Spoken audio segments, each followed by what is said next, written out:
Hey everyone, this is Michael Siegenthaler with this next tutorial of Skits. With every project, you should start out with thumbnails. Thumbnails are extremely important to creating any project.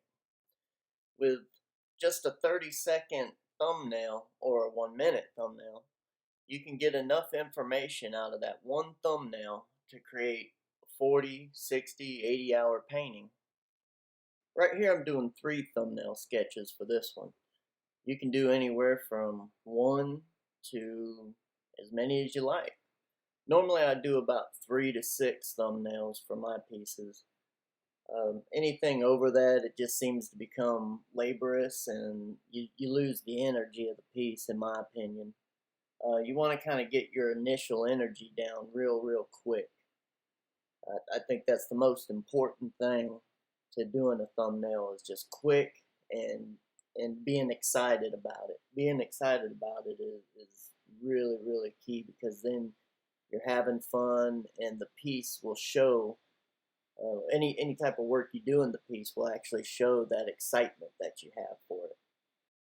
Once you get a thumbnail that you really like, you go ahead and start doing a bigger drawing from that thumbnail.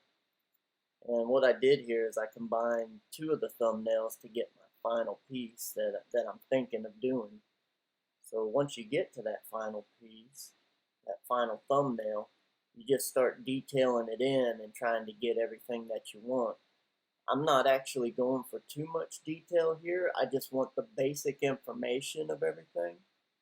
That way, once I transfer it to the paper, I can start doing all the real details. A problem I always had when I would actually do my work on paper before I ever started doing thumbnails on computer is I'd like to make really hard marks. I like to get in there and put a lot of energy into my mark making. The energy that I'd put into those marks usually meant that I was destroying the paper that I was working on.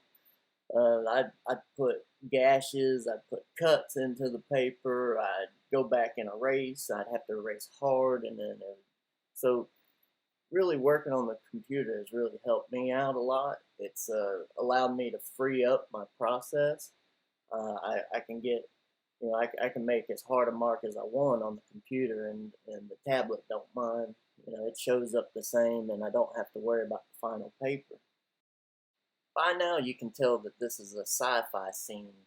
It's futuristic, but at the same time it's kind of old world looking. It looks like something from a Tarzan book from the early 1900s or something like that. Really the big influence for me for this one is Frank Frazetta, Al Williams, Jeff Jones, really harkening back to those old fantasy illustrators and painters. They were a huge influence on me growing up, and even to this day I still go back and look at what they did as a starting point as to something that I would like to do. You really can't go wrong with Frazetta or Al Williams or Jeff Jones. They were pioneers of their time, and everyone should really go ahead and try and check them out. Now what I didn't do is go back and look at my thumbnails. In my original thumbnails I had some really nice foreground shadows, some objects in the foreground that really set it off. And what we'll see later on is that this really comes back to haunt me. Don't forget to subscribe down below, hit that notification bell, and share our videos. Also check out Come Get Some! A new show hosted by Black Star. She's the host of the universe.